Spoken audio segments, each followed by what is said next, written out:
Hello my dear student, welcome back to channel my new video. My name is Aamir from A1 coaching. तो बेटा last video में हम लोगों ने second chapter business activities complete कर लिया था कॉमर्शियल स्टडीज़ का।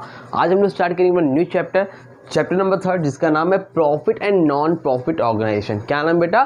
Profit and non profit organization. तो देखो, अब प्रॉफिट और नॉन प्रॉफिट ऑर्गेनाइजेशन से पहले हम लोग जानेंगे कि ऑर्गेनाइजेशन क्या होता है। ठीक है, क्या होता है बेटा? ऑर्गेनाइजेशन क्या होता है। फिर हम लोग जानेंगे कि प्रॉफिट ऑर्गेनाइजेशन क्या है, ठीक है, और नॉन प्रॉफिट ऑर्गेनाइजेशन क्या है। ठीक है, तो पहले तो हमें ये तो पता हो जाए कि ऑर्गेनाइजेशन का मतलब क्या है। देखो, ऑर्गेनाइजेशन का मतलब क्या होता है। देखो, ऑर्गेनाइजेशन का मतलब होता है एक ऐसी जगह, एक ऐसा प्लेस। मान लो एक जगह है, मान लो एक प्लेस है, ठीक है, यहाँ पर कई लोग मिलके साथ में काम करते हैं। ठीक है, ये रामू है, ये श्याम है, ठीक है, ये अंजलि है, ठीक है, ये हमदान है, ठीक है। इस तरह के मतलब 5-6 लोग एक साथ मिलकर काम करते हैं, या फिर 500-600, जिस तरह के भी ऑर्गेनाइजेशन है, छोटा हो चाहे बड़ा हो। तो मान लो एक प्लेस है, एक कंपनी है, जहां पर कई लोग मिलकर साथ में काम करते हैं। ठीक है, लेकिन सबका गोल क्या है? कॉमन है। सबका गोल क्या है? कॉमन है। जो भी कंपनी का गोल है उसको अचीव करना। जैसे मान लो एक वोडाफोन की कंपनी है, मान लो ये जो प्लेस जो है ये वोडाफोन की कंपनी है। अब वोडाफोन कंपनी में भाई कई लोग हैं, एक सेल्स मैनेजर है, एक फाइनेंस मैनेजर है ना, एक ब्रांच मैनेजर है, एक ओनर है, CEO है, इसमें इस तरह के बहुत ढेर सारे लोग हैं, सेल्स एग्जीक्यूटिव है, वर्कर हैं, तो कई लोग हैं। तो इसमें मिलके कई लोग इस वोडाफोन कंपनी में काम कर रहे हैं, लेकिन सबका गोल क्या है? कॉमन है। क्या कॉमन है? सब चाहते हैं कंपनी की क्या हो जाए? ग्रोथ हो जाए। सब कंपनी के प्रॉफिट के बारे में सोचते हैं। तो गोल सबका क्या है? एक है, लेकिन उस जगह पर कई लोग मिलके काम कर रहे हैं, उसको हम लोग क्या बोलते हैं? ऑर्गेनाइजेशन। जैसे मान लो अपना ले लेता हूँ मैं, कोचिंग। हमारी कोचिंग का नाम क्या है बेटा? A1 coaching. अब A1 कोचिंग में भाई मैं आमिर सर, मैं भी पढ़ाता हूँ। अब मेरे जैसे कई टीचर्स पढ़ाते हैं, मुझको लेके एटलीस्ट 10+ टीचर्स हैं, तो सारे टीचर्स पढ़ाते हैं। तो टीचर सब अलग अलग है, कोई कॉमर्स पढ़ा रहा, कोई साइंस पढ़ा रहा, कोई मैथ्स पढ़ा रहा, लेकिन सबका गोल क्या है? सबका गोल क्या है? अच्छे से पढ़ाना और बच्चों को अच्छे मार्क्स से पास कराना। ठीक है, अपनी इंस्टीट्यूशन की तरक्की करना, ज़्यादा से ज़्यादा बच्चे पढ़ने आए, ये सबका गोल है। तो ऑर्गेनाइजेशन का मतलब समझे एक ऐसा प्लेस, एक ऐसी जगह जहाँ पर कई लोग मिलकर साथ में काम करते हैं और सबका गोल क्या होता है? कॉमन होता है। चाहे वो कोचिंग ले लो, चाहे वो स्कूल ले लो, चाहे वो हॉस्पिटल ले लो, चाहे कुछ भी ले लो, कोई भी कंपनी ले लो। ठीक है, तो ऑर्गेनाइजेशन का मतलब समझ गए कि ऐसा प्लेस जहाँ पर कई लोग मिलकर साथ में काम करते हैं, लेकिन सबका गोल क्या होता है? कॉमन होता है। ठीक है, समझ में आ रही बात? क्लियर है? ठीक है। अब दो तरह के हैं, एक है प्रॉफिट ऑर्गेनाइजेशन और एक क्या बेटा? Non profit organization. पहला है प्रॉफिट ऑर्गेनाइजेशन और दूसरा वाले क्या नाम है भाई? Non profit organization. तो ये भी बहुत सिंपल चीज़ है। ऐसा ऑर्गेनाइजेशन जिसका पर्पस क्या है? जिसका पर्पस अर्निंग मनी है। जिसका पर्पस अर्निंग मनी यानी कि पैसा कमाना है, उसको हम लोग क्या बोलते हैं? Profit organization. ऐसा ऑर्गेनाइजेशन जिसका पर्पस पैसा कमाना, उसको हम लोग क्या बोलते हैं? Profit organization. उसी जगह पर ऐसी कंपनी जिसका पर्पस है पैसा कमाना नहीं है, जिसका पर्पस क्या है? वेलफेयर करना है, लोगों का भला करना है, लोगों के सोसाइटी के बारे में सोचना है, उसको क्या है? Non profit organization. देखो, ऑर्गेनाइजेशन दोनों है, ये भी है प्रॉफिट वाला भी, नॉन प्रॉफिट भी। दोनों में कई लोग मिलकर साथ में काम करते हैं, सबका गोल कॉमन होता है, लेकिन यहाँ पर जो काम होते हैं वो प्रॉफिट कमाने के लिए होते हैं, लेकिन यहाँ पर जो काम होते हैं वो प्रॉफिट के पर्पज से नहीं होते हैं, जबकि सोसाइटी के वेलफेयर के लिए होते हैं, लोगों के वेलफेयर के लिए होते हैं, ताकि लोगों का वेलफेयर हो सके, लोगों का भला हो सके। इसको हम लोग बोलते हैं नॉन प्रॉफिट ऑर्गेनाइजेशन, इसको बोलते हैं प्रॉफिट ऑर्गेनाइजेशन। बुक इस लैंग्वेज अगर मैं आपको बता दूँ तो सुन लो जल्दी से, बुक में लिखा है। बाकी आपको नोट्स चाहिए तो टेलीग्राम चैनल ज्वाइन करो और आपको नोट्स वहाँ पर मिल जाएंगे। ठीक है, नहीं तो आप मुझसे पर्सनली इंस्टाग्राम पे भी नोट्स के लिए कांटेक्ट कर सकते हो। तो क्या लिखा है? Profit seeking organization are basically business, no business firm can survive. एक मिनट लिखा, organization which establish and operated primarily with the motive earning profit. बोल रहा है ऑर्गेनाइजेशन विच आर एस्टैब्लिश, जो कि ऐसा ऑर्गेनाइजेशन जो कि एस्टैब्लिश किया गया है, एंड ऑपरेटेड जो कि चलाया जा रहा है, primarily with the motive. Primary मतलब पहला मकसद जो उसका मोटिव अर्निंग प्रॉफिट है। क्या है उसका पर्पस? पहला मोटिव क्या है? Earning profit. ऐसे ऑर्गेनाइजेशन को हम लोग क्या बोलते हैं?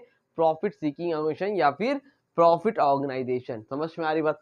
नॉन प्रॉफिट का मतलब जहां पर पैसा कमाना नहीं है। देखो क्या है लिखा है, non profit organization are those organization, non profit organization वो ऑर्गेनाइजेशन है विच आर सेटअप, जो कि सेटअप किए गए हैं, and run not to earn profit, जो कि सेटअप किए जाते हैं नॉट टू अर्न प्रॉफिट, पैसा कमाने के लिए नहीं किए जाते हैं, but to serve the society. लेकिन इनका पर्पस क्या है बेटा, सोसाइटी को सर्व करना, serve the society, to serve the society, society का वेलफेयर करना, उसको हम लोग क्या बोलते हैं, नॉन प्रॉफिट ऑर्गेनाइजेशन। समझ पाया। तो किसी का भला करोगे तो नॉन प्रॉफिट ऑर्गेनाइजेशन, लेकिन कोई ऑर्गेनाइजेशन खोल के पैसा कमाने के लिए काम करोगे तो वो प्रॉफिट ऑर्गेनाइजेशन हो जाएगा। आई होप आपको यहाँ तक अच्छे समझ में आ गया होगा।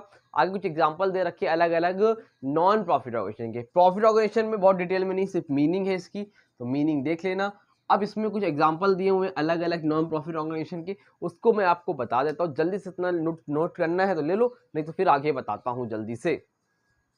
तो बेटा जल्दी से आगे बढ़ते हैं, और आगे है कुछ नॉन प्रॉफिट ऑर्गेनाइजेशन के एग्जांपल्स। ठीक है, बहुत ढेर सारे नॉन प्रॉफिट ऑर्गेनाइजेशन होते हैं, उसमें कुछ आपकी बुक में दे रखे हैं, तो उसको वन बाय वन करके हम लोग समझेंगे। और इसका नोट्स चाहिए आप लोग तो टेलीग्राम चैनल या इंस्टाग्राम पे मुझे फॉलो कर लो, और वहाँ से आप नोट्स के लिए कॉन्टैक्ट कर सकते हो। ठीक है, तो देखो जल्दी से। सबसे पहले चैरिटेबल ऑर्गेनाइजेशन। क्या है बेटा, चैरिटेबल ऑर्गेनाइजेशन। चैरिटेबल ऑर्गेनाइजेशन क्या होता है, चैरिटेबल ऑर्गेनाइजेशन होता है जहाँ पे डोनेशंस वगैरह दिए जाते हैं। भाई मान लो एक, जैसे एक एग्जांपल है इसका रतन टाटा ट्रस्ट। एग्जांपल क्या है बेटा इसका, रतन टाटा ट्रस्ट। रतन टाटा को जानते हो, इनकी कार है टाटा कंपनी की, जानते हो नहीं टाटा कंपनी को, तो वो उसके जो ओनर है, तो वो रतन टाटा ट्रस्ट के नाम से एक ट्रस्ट चलाते हैं, जिसमें जो भी लोग चाहे पैसे अपने खुद से भी डोनेट कर सकते हैं, और वो अपना पैसा तो देते ही देते हैं। इनका मेन पर्पस होता है कि जैसे कोई बच्चे को स्कॉलरशिप चाहिए या हाई एजुकेशन के लिए पैसे चाहिए, इस तरह के लिए वो क्या करते हैं, हेल्प करते हैं, अलग अलग एग्जाम चलाते हैं और लोगों को स्कॉलरशिप वगैरह प्रोवाइड करते हैं, डोनेट करते हैं, ताकि अच्छी एजुकेशन मिल सके, किसी को कोई प्रॉब्लम है पैसे वगैरह की उनकी हेल्प कर सके, और किसी को अलग अलग मतलब कामों में इसका काम यूज़ किया जाता है चैरिटेबल ऑर्गेनाइजेशन में। किसी एक पर्पस से नहीं, चैरिटेबल का मतलब है कि जहाँ पर नीड होती है वहाँ पर पैसे दे के लोगों की हेल्प करी जाती है। ठीक है, नंबर 2 पर है बेटा एजुकेशनल ऑर्गेनाइजेशन। एजुकेशनल ऑर्गेनाइजेशन तो भाई आप जानते ही हो गवर्नमेंट सेटअप करती है। किसके लिए सेटअप करती है भाई, ताकि एजुकेशन के लिए। देखो आप लोग जानते हो गवर्नमेंट स्कूल जो होते हैं, अब प्राइवेट स्कूल में पढ़ते होगे अगर आप लोग, तो पढ़ते ही होगा SSC वाले हो, तो वहाँ पर फीस मंथली 5000 रुपीज़ है। लेकिन गवर्नमेंट स्कूल में, कई स्कूलों में तो 5000 रुपीज़ पर ईयर है। क्या है बेटा, पर ईयर है, एक साल की है, क्योंकि हर बच्चा 5000 रुपये मंथली नहीं दे सकता है, तो उनके लिए फीस सेटअप की जाती है। समझ में आ रही हो, उनके लिए गवर्नमेंट स्कूल सेटअप किए जाते हैं, एजुकेशनल ऑर्गेनाइजेशन ओपन किए जाते हैं, ताकि हर बच्चा अपनी एजुकेशन पूरी कर सके, और एक इतनी तो एजुकेशन कर सके ताकि वो पढ़ लिख सके। समझ में आ रही बात। तो बुकिश लैंग्वेज में क्या लिखा, business houses have also setup schools and college which offer educational facility to public at nominal cost. Nominal cost का मतलब क्या है, सस्ते रेट पे। Central state government have setup school college. Central state government, चाहे सेंट्रल हो चाहे state हो, दोनों गवर्नमेंट सेटअप करती है school college universities IITs IIM libraries and other education institution for the development of human resource in the country. तो ये सारी इंसानों के अंदर, मतलब हमारे कंट्री जो रहने वाले लोग हैं उनके एजुकेशनल डेवलपमेंट के लिए इतने सारे सेटअप करती है। स्कूल कॉलेज IIT समझते हो, जानते हो, जो लोग BTech करते हैं IIT से, IIM समझते हो जो MBA करते हैं, कॉमर्स वाले जो करते हैं, तो ये सारी चीज़ें का प्रोवाइड करती, ताकि बच्चे एक नॉमिनल कॉस्ट में, कम कॉस्ट में बच्चे अच्छी से अच्छी एजुकेशन आप गेन कर सकें। ठीक, एजुकेशनल। नंबर 3 है रिलीजियस ऑर्गेनाइजेशन। रिलीजियस ऑर्गेनाइजेशन का मतलब बड़ा सीधा साधा सिंपल सा है कि इनका पर्पस होता है, जो धार्मिक चीज़ें होती है ना, मंदिर है, मस्जिद है, गुरुद्वारा है, चर्च है, तो उनके पर्पस से ये यहाँ पर जो है डोनेशन वगैरह होता है। रिलीजियस ऑर्गेनाइजेशन, इसमें क्या होता है कि मेंटेनेंस का क्या चार्जेस रहेगा मस्जिद में, मंदिर में, गुरुद्वारास में, वहाँ पर क्या चीज़ों की नीड है, तो वो सारी चीज़ों के लिए ऑर्गेनाइजेशन जो ओपन होता है वो रिलीजियस ऑर्गेनाइजेशन होता है। ठीक, नंबर 4 पर health care and medical organization. Health care and medical organization का मतलब ये होता है बेटा कि इन लोग क्या करते हैं, आपको हेल्थ फैसिलिटी देते हैं। भाई हर आदमी प्राइवेट हॉस्पिटल में इलाज नहीं कर सकता, हर आदमी ये नॉर्मल नहीं कर सकते, बहुत पैसे लगते हैं। ठीक है, तो उसके लिए गवर्नमेंट हॉस्पिटल होते हैं जहाँ पे आप 1 रुपये का पर्चा बनवाते हो, अगर आप लोगों को पता होगा तो, सरकारी अस्पताल में, और आपका इलाज हो जाता है। हाँ, वो उतना अच्छे से ट्रीटमेंट नहीं करते हैं, बट अगर वो करना चाहे तो कर सकते हैं, और करते हैं। ऐसा नहीं है, कुछ लोगों को तो फ़ायदा होता ही है ना, ऐसा थोड़ी नहीं होता है, लेकिन मतलब ये सेटअप करे जाते हैं किसके लिए, हेल्थ केयर मेडिकेशन, ताकि लोगों की हेल्थ के लिए हो, कोई प्रॉब्लम हो कोई इमरजेंसी तो यहाँ पर अपना इलाज करा सकते हैं कम पैसों में। ठीक है, नंबर 5 पर है बेटा म्यूनिसिपल ऑर्गेनाइजेशन। म्यूनिसिपल ऑर्गेनाइजेशन क्या होता है, देखो municipal authority in every state and union territory, ये हर जगह होता है, चाहे कोई स्टेट हो जैसे यूपी हो गया, महाराष्ट्र हो गया, चाहे यूनियन टेरिटरी हो, चाहे दिल्ली हो गया, है ना, इस तरह से जो यहाँ पर जिसको आप बोलते हो राजधानी बोलते हो, टेरिटरी बोलते हो, वो हो गया। प्रोवाइड सेवेज डिस्पोजल वाटर, इन लोग क्या प्रोवाइड करते हैं, ये ऑर्गेनाइजेशन क्या प्रोवाइड करता है, म्यूनिसिपल आपको वाटर देता है, इलेक्ट्रिसिटी देता है, sanitization and other essential services to pro people. Example new Delhi municipal corporation, इन लोग क्या करते हैं, आपको अलग अलग इस तरह की फैसिलिटी, सैनिटाइजेशन देते हैं, बिजली देते हैं, आपको वाटर देते हैं, ये सब इसमें आता है म्यूनिसिपल ऑर्गेनाइजेशन में। ठीक, नंबर 6 पर क्या है बेटा, पॉलिटिकल ऑर्गेनाइजेशन। पॉलिटिकल ऑर्गेनाइजेशन में से आप लोग खुद का पॉलिटिकल ऑर्गेनाइजेशन होता है, अगर कोई बच्चा खड़ा हुआ है इलेक्शन में न्यू पर्सन, तो उसके लिए गवर्नमेंट पैसा लगाती है, खुद गवर्नमेंट का अपना पॉलिटिकल ऑर्गेनाइजेशन होता है। इससे एग्जांपल ले सकते हो बीजेपी, भारतीय जनता पार्टी। ठीक है, जैसे क्या लिखा है देखो सुनो, political parties exist to protect and promote their political interest of their members. भाई जो उसके मेंबर हैं पॉलिटिकल ऑर्गेनाइजेशन में, जो उसके मेंबर हैं उनके फ़ायदे के लिए, अपने जो मेंबर उनके फ़ायदे के लिए जो एक ऑर्गेनाइजेशन बनाती है, जिसमें वो अपने मेंबर के लिए पैसे का फंड इकट्ठा करती है, इलेक्शन के टाइम में वो पैसा लगाती है। ठीक, नंबर 7 पर है म्यूचुअल बेनिफिट ऑर्गेनाइजेशन। इसमें क्या होता है, These are voluntary association set up the benefit for their members and public।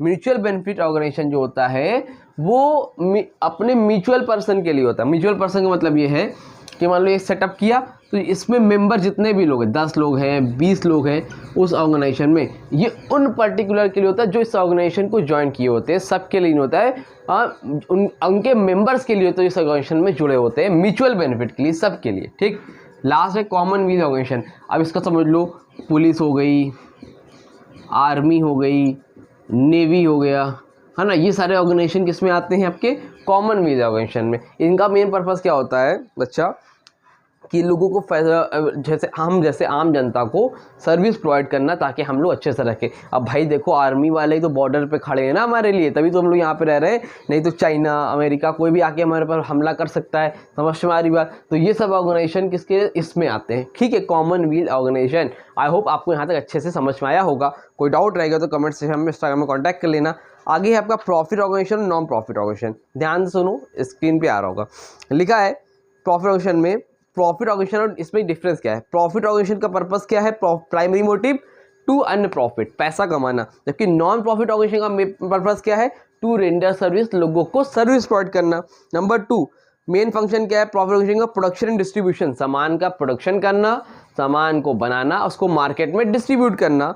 जबकि नॉन प्रॉफिट का मेन पर्पस है हेल्पिंग पीपल, लोगों की हेल्प करना। नंबर 3 प्रॉफिट ऑर्गेनाइजेशन में हाई रिस्क इन्वॉल्व, इसमें क्या होता है, हाई रिस्क इन्वॉल्व होता है। भाई पैसा लगाए नुकसान होता है, लेकिन इसमें क्या होता है, नॉन प्रॉफिट में लो रिस्क इस involve.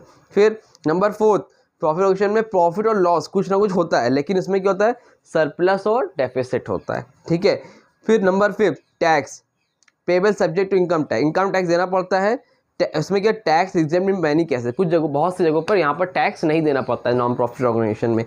Government grants not available, profit organization में गवर्नमेंट से परमिशन लेने की जरूरत नहीं है, लेकिन अगर आप नॉन प्रॉफिट ऑर्गेनाइजेशन खोल रहे हो तो वहाँ पर गवर्नमेंट से परमिशन लेनी पड़ती है। Number 7 profit distribution, profit distribution किसको होता है, इसमें शेयर होल्डर्स को होता है प्रॉफिट ऑर्गेनाइजेशन में, जबकि नॉन प्रॉफिट में reinvested in the organization to mission. ठीक है, ये इसमें क्या होता है, री इन्वेस्टेड हो जाता है, लेकिन इसमें शेयर होल्डर नहीं होते, इन्वेस्ट करके और जो लोगों को भला कर सकते हैं वो होते हैं। मेन पर्पज नॉन प्रॉफिट का पैसा कमाना ही होता है। इसमें से जो 5 पॉइंट होंगे वो देख लेना, आपका काम हो जाएगा और आपका चैप्टर इसी के साथ हो गया है कंप्लीट। कोई डाउट रह गया हो तो कमेंट सेक्शन में, इंस्टाग्राम में कॉन्टैक्ट कर लेना। नोट्स वगैरह चाहिए तो टेलीग्राम चैनल ज्वाइन कर लो और वहाँ पे आपको नोट्स मिल जाएगा। उम्मीद करता हूँ वीडियो अच्छी लगी होगी, वीडियो को लाइक करो, चैनल को सब्सक्राइब करो। चैप्टर 4 आप लोगों को कल आ जाएगा, डेली बेसिस पे एक चैप्टर आएगा, 24 चैप्टर है तो 24 डेज में कंप्लीट हो जाएंगे। और इकोनॉमिक्स भी वीडियो हम लोग बहुत जल्द आने वाले हैं। आप लोग कमेंट सेक्शन में कमेंट करके बताओ कि आपको इकोनॉमिक्स की वीडियोस चाहिए कि नहीं चाहिए क्लास 9 के लिए। ठीक है, तो वीडियो को ज़्यादा लोगों को शेयर करो, क्योंकि यूट्यूब पे क्लास 9 के लिए इतना अवेलेबल नहीं है कॉमर्स और इकोनॉमिक्स, तो लोगों तक पहुँचेगा तो उनको भी अच्छे से मोटिवेशन मिलेगा और वो भी अच्छे से पढ़ाई अपनी करेंगे। चलो मिलते हैं न्यू वीडियो में, तब तक के लिए थैंक यू सो मच।